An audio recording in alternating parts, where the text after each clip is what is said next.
আজকে দেখবেন একটা রেস্টুরেন্টে খাবার কিভাবে পেশ করা হয় চায়নাতে, এটি না তো।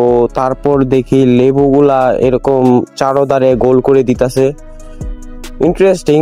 আপনি আমি দেখে মনে হয় যে আমরাও পারবো, কিন্তু আসলে এটা ওরা অনেক এক্সপিরিয়েন্স যুক্ত ব্যক্তি রাখে, যারা আগেও কখনো কাজ করছে বা করে নাই, যারা তাদেরকে নেয় না। তারপরে অসাধারণ করে সাজ। আর এটা তো দেখা যাচ্ছে পেন্সিল আমরা যেমন শার্পনারের ভিতরে ঢুকায় ঘুরাই, এইরকম ভাবে ঘুরালো। ভাই এডি ওরাই জানে কেমনে একেবারে ধীরে সুস্থে ঠান্ডা মাথায় এগুলো আস্তে আস্তে বানাইতে হয়।